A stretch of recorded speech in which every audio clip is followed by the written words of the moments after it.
I never thought a simple Tuesday afternoon would turn my entire understanding of reality upside down.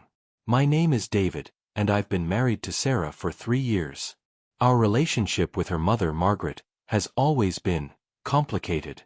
She's the type of woman who shows up unannounced, armed with opinions and a master key that Sarah foolishly gave her for emergencies.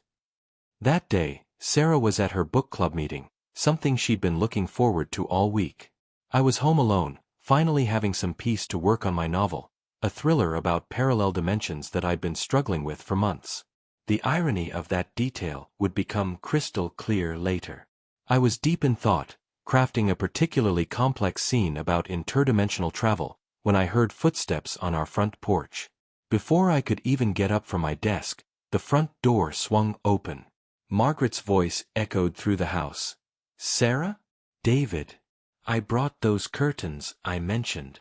My heart sank. Margaret had this habit of rearranging our lives without permission, and today I wasn't in the mood for her interference. I quickly saved my work and headed toward the living room, preparing my most polite smile and the standard explanation that Sarah wasn't home. But as I rounded the corner into our living room, I froze. There, sitting casually on our couch, was a man I'd never seen before. He was middle-aged, wearing clothes that seemed oddly formal for a Tuesday afternoon, a 3-piece suit that looked expensive but somehow out of place. His hair was perfectly styled, and he had this unsettling calm about him, as if he belonged there more than I did. Margaret stood in the doorway, her face a mixture of shock and accusation. Her eyes darted between me and the stranger, and I could practically see the assumptions forming in her mind. The silence stretched uncomfortably as she waited for an explanation that I simply couldn't provide. "David," she said slowly, her voice dripping with disapproval, "who is this man, and why is he in my daughter's house while she's away?"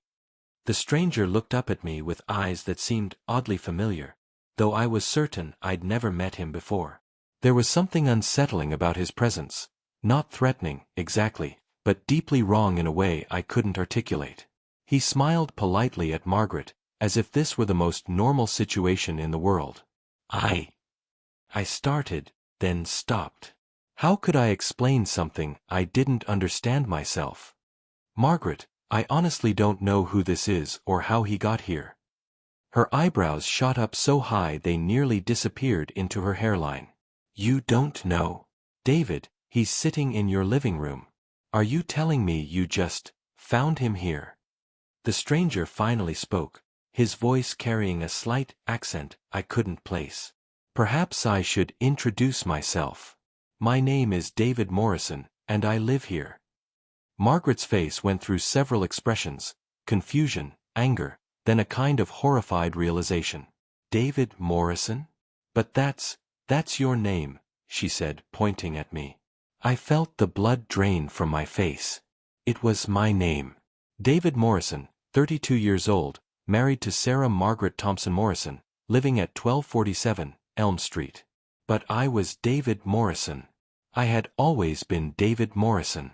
So who was this man claiming my identity with such casual confidence? "There seems to be some confusion," the stranger continued, standing up from the couch with fluid grace. "I've been living in this house for 3 years, married to a wonderful woman named Sarah. I was just working on my novel when you arrived, Mrs. Thompson." Margaret looked back and forth between us, her practical mind struggling to process what she was hearing. "This is ridiculous. David, tell this man to leave immediately, or I'm calling the police." But something stopped me from agreeing. The stranger, the other David, knew Sarah's maiden name. He knew Margaret's last name. He mentioned the novel I'd been working on. Details that no random intruder could possibly know. And there was something else, something that made my skin crawl with recognition. When he smiled, it was my smile. When he moved, it was with my gestures. Even his voice, beneath that strange accent, had the same cadence as mine. "Margaret," I said quietly, "I think we need to sit down. If you enjoyed the story, leave your comment, give it a like and subscribe. Thank you very much." Margaret reluctantly took a seat in the armchair across from us, her purse clutched tightly in her lap like a weapon.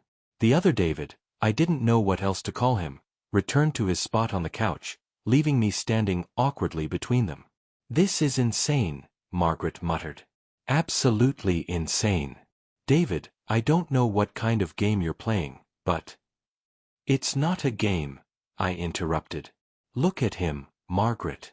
Really look at him." She did, and I watched her face change as she noticed what I had seen. The resemblance wasn't just striking. It was impossible. We had the same face, the same build, even the same small scar above the left eyebrow from a childhood accident involving a bicycle and a very unfortunate tree. The other David seemed amused by our confusion. "I understand this is difficult to accept. In my experience, most people struggle with the concept initially." "Your experience?" I asked. "What experience?" He leaned forward, his expression becoming more serious. "Tell me, David, the other David, have you been having strange dreams lately? Dreams where you're living a slightly different life? Where small details are wrong, but everything else feels absolutely real?" My mouth went dry. For the past month, I'd been having the most vivid dreams. Dreams where I was still married to Sarah, still living in this house, but working as a teacher instead of trying to be a writer. Dreams where Margaret actually liked me, where Sarah and I had a dog named Chester, where the kitchen was painted blue instead of yellow.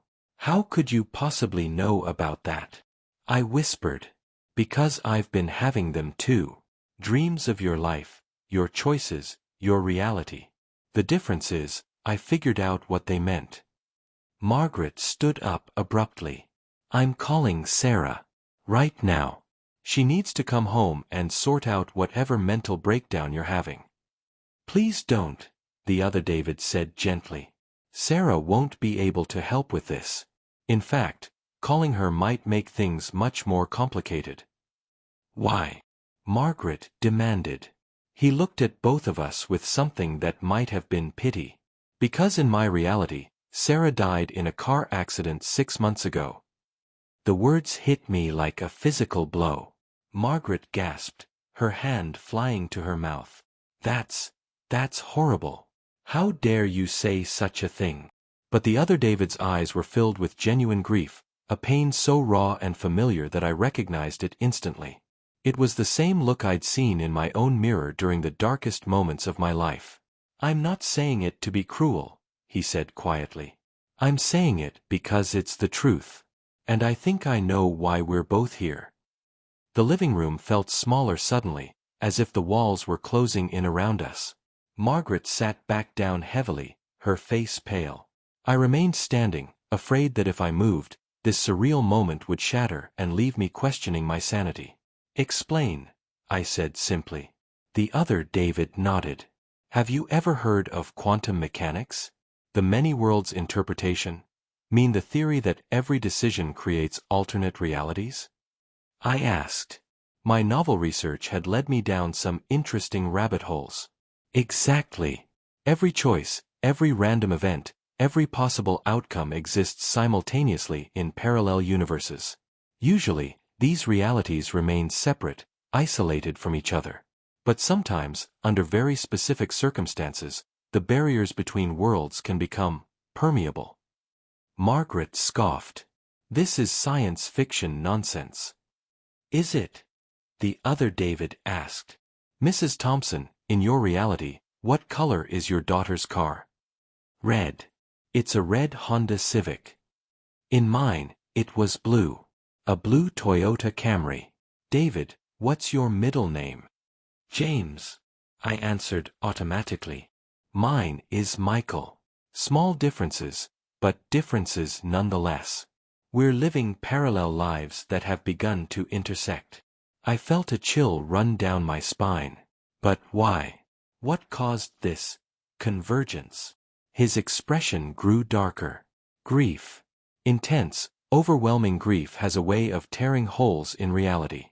When Sarah died in my world, I couldn't accept it. I spent months researching quantum physics, parallel dimensions, anything that might offer hope that she was still alive somewhere. I think my desperation, my refusal to let go, created a bridge between our worlds. "That's impossible," Margaret said, but her voice lacked conviction. Is it more impossible than two identical men sitting in the same room? He countered. Mrs. Thompson, I know things about your daughter that only someone who lived with her could know. I know she hums while she cooks. I know she's afraid of butterflies because of a childhood incident at a butterfly garden. I know she keeps a journal hidden in a shoebox under our bed, and she writes in it every night before sleep. Margaret's face went white. These were intimate details, things that even I didn't know about Sarah. Things that no stranger could possibly know. The convergence is accelerating, the other David continued. The longer I stay in this reality, the more unstable both worlds become. Soon, details will start changing in both realities. People will remember things differently. Events will shift. And eventually. Eventually what? I asked, though I was afraid of the answer. Eventually, one reality will collapse into the other. And I don't think both versions of us can exist in the same world. The implication hung in the air like a death sentence. Margaret looked between us, her practical mind finally grasping the impossible situation we were facing. So what happens now? She whispered.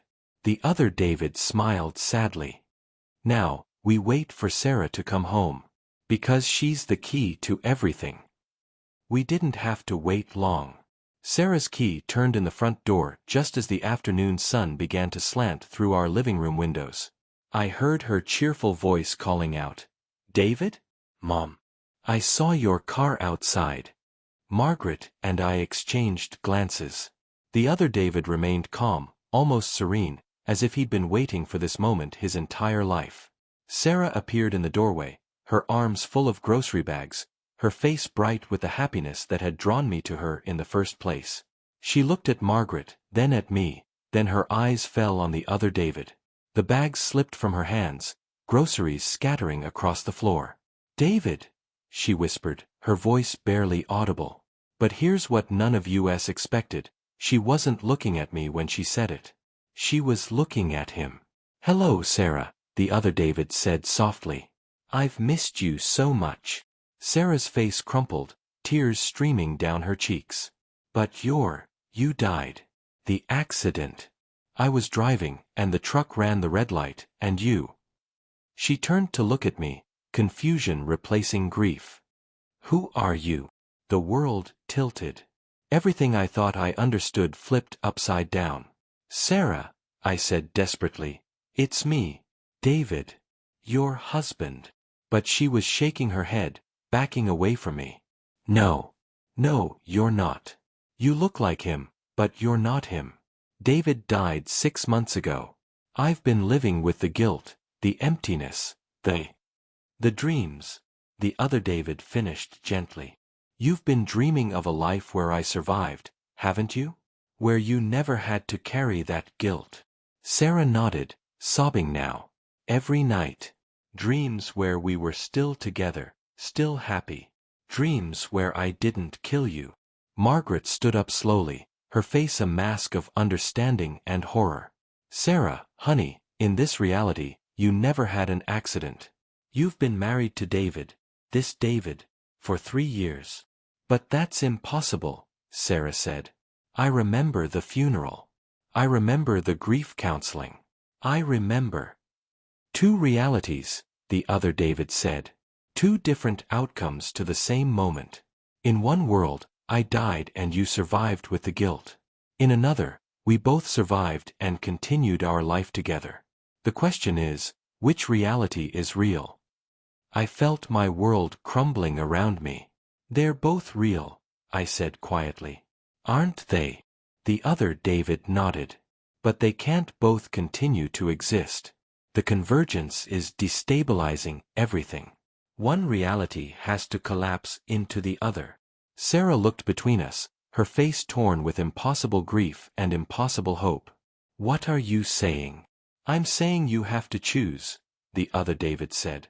Choose which reality you want to keep. Choose which David you want to exist. The silence stretched between us, heavy with the weight of existence itself. Sarah closed her eyes, took a deep breath, and when she opened them again, She was looking directly at me. "I choose the reality where we both lived," she said firmly. "I choose the reality where I don't have to carry the guilt of your death. I choose him." As she spoke those words, I felt myself beginning to fade, becoming translucent. The other David was solidifying, becoming more real, more present. But as I disappeared, I smiled. Because I finally understood the truth. I wasn't the real David at all. I was Sarah's dream made manifest, her subconscious creation of a world where her husband never died.